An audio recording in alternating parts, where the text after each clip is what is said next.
प्यारे बच्चों, आज की इस वीडियो में आप सभी का स्वागत है। आज हम कक्षा 7 एनसीईआरटी गणित अध्याय 3 आंकड़ों का प्रबंधन के बारे में चर्चा करेंगे। इससे पहले का जो चैप्टर था भिन्न एवं दशमलव, वो हमने पूरा कंप्लीट कर लिया है।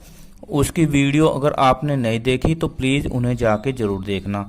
इस अध्याय की वीडियो का आज ये पार्ट नंबर 1 है।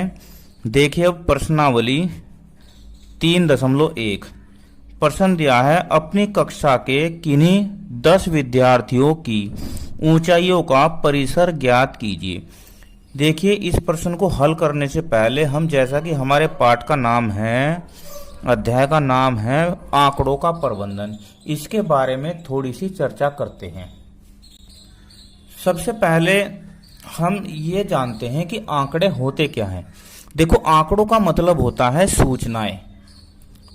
आंकड़ों का मतलब सूचना, और सूचनाओं को संख्यात्मक रूप देने को ही आंकड़े बोलते हैं। जैसे कई सूचनाएं इकट्ठी कर ली और उन्हें हम संख्यात्मक रूप दे देते हैं तो उन्हें हम आंकड़े बोलते हैं। अब आंकड़ों का संग्रह, ये आंकड़ों का संग्रह क्या कहलाता है? जैसे मान लो हमने सूचना इकट्ठी कर ली। क्या कर ली? सूचना इकट्ठी कर ली। अब उन सूचनाओं को हम किसके लिए इस्तेमाल कर रहे हैं? जैसे मान लो बच्चे की कक्षा में जो हो क्या प्रदर्शन है, बच्चे का रिजल्ट कैसा आया है, क्रिकेट मैच में कितने कितने रन आए हैं, और साक्षरता दर कितनी है। इस प्रकार जैसे आज का टाइम चल रहा है कोरोना का, कि कोरोना के आंकड़े, यानी कि किस राज्य में कितने कोरोना के पेशेंट आए हैं, किस जिले में कितने आए हैं, तो इसे बोलते हैं आंकड़ों का संगठन। और आंकड़ों का संग्रह, ये तो संग्रह कर लिया हमने सूचनाएं। अब आंकड़ों का संगठन किसे बोलते हैं? आंकड़ों का संगठन का मतलब है, जैसे मान लो एक बच्चे के अंग्रेजी में सभी विषयों में आए हैं। जैसे मान लो अंग्रेजी में आए हैं उसके 40 नंबर 50 में से, हिंदी में आए हैं 30 नंबर 50 में से, ऐसे ही सारे नंबर आए हैं सभी विषयों में।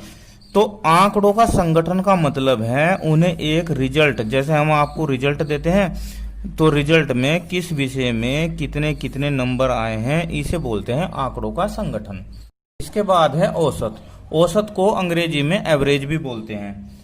औसत से आप लोग परिचित होंगे। जैसे मान लो आपने कभी सुना होगा कि कोई बच्चा कि प्रतिदिन इतने घंटे पढ़ाई करता है, या कि कक्षा 7 में ही विद्यार्थियों की आयु का जो औसत है भाई 12 वर्ष के बच्चे हैं करीब करीब, लगभग। या फिर आपने सुना होगा कि इस वर्ष का औसत तापमान इतना रहा, 40 डिग्री सेंटीग्रेड या 38 डिग्री सेंटीग्रेड। तो इसे बोलते हैं औसत। औसत यानी कि सभी का टोटल करके जितने दिनों का परीक्षण लेते हैं इतने से हम भाग दे देते हैं। इसके बाद आता है अंकगणितीय माध्य। ये क्या होता है? इसका मतलब होता है मीन, इंग्लिश में बोलते हैं मीन। इसे हम इस प्रकार समझते हैं कि मान लो 2 बर्तनों में क्रम से 20 लीटर और 30 लीटर दूध है। कितना कितना है? एक में 20 लीटर है और एक में 30 लीटर है। अगर दोनों में हम बराबर दूध करते हैं तो कितना होगा? तो इसे ऐसे करते हैं कि सभी परीक्षणों का योग, यानी कि 20 + 30, ठीक है, और कितने हैं? 2 हैं, 1 और 1 2। तो कितना हो गया बच्चों? 20 और 30 50, 50/2 तो 25, यानी कि 25 लीटर उनका माध्य आ जाएगा। इसे हम इस प्रकार इस तरह निकालते हैं। जैसे मान लो 20 और 30 50, और 50 को 2 से भाग दिया, 25 लीटर उनका माध्य आ जाएगा। अब इसके बाद आता है प्रसार या परिसर। इसे बोलते हैं रेंज। क्या बोलते हैं? रेंज। देखो रेंज का मतलब यह होता है कि सबसे बड़ा, कोई भी हमने रीडिंग ली, कोई भी हमने आंकड़ा इकट्ठा किया, तो सबसे बड़ा क्या? सबसे बड़े प्रेक्षण और सबसे छोटे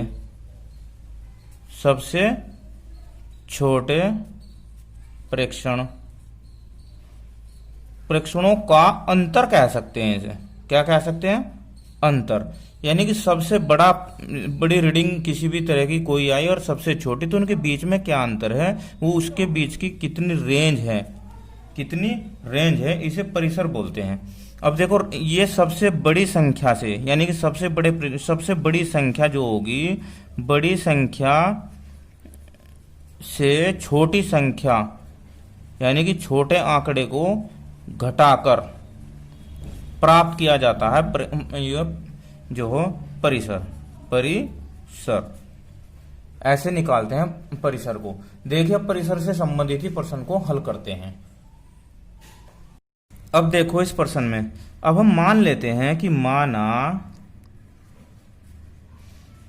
कक्षा के 10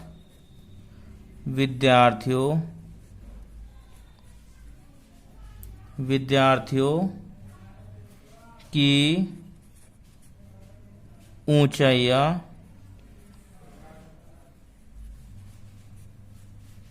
निम्न प्रकार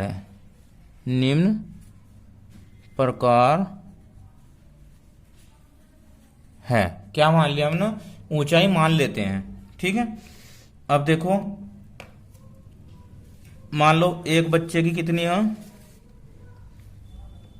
120 सेंटीमीटर, दूसरे की 130 सेंटीमीटर, तीसरे बच्चे की 122 सेंटीमीटर, चौथे की 140 सेंटीमीटर, 135 सेंटीमीटर और भाई 131 सेंटीमीटर, 121 सेंटीमीटर, 128 सेंटीमीटर, 118 सेंटीमीटर और 145 सेंटीमीटर, ये ऊंचाइयां आ गई। तो अब हम लिखते हैं, हमें क्या निकालना है, परिसर। और परिसर अभी हमने चर्चा की है कि परिसर सबसे बड़ी संख्या से सबसे छोटी संख्या को घटाकर प्राप्त किया जाता है। तो हम लिखते हैं कि ऊंचाइयों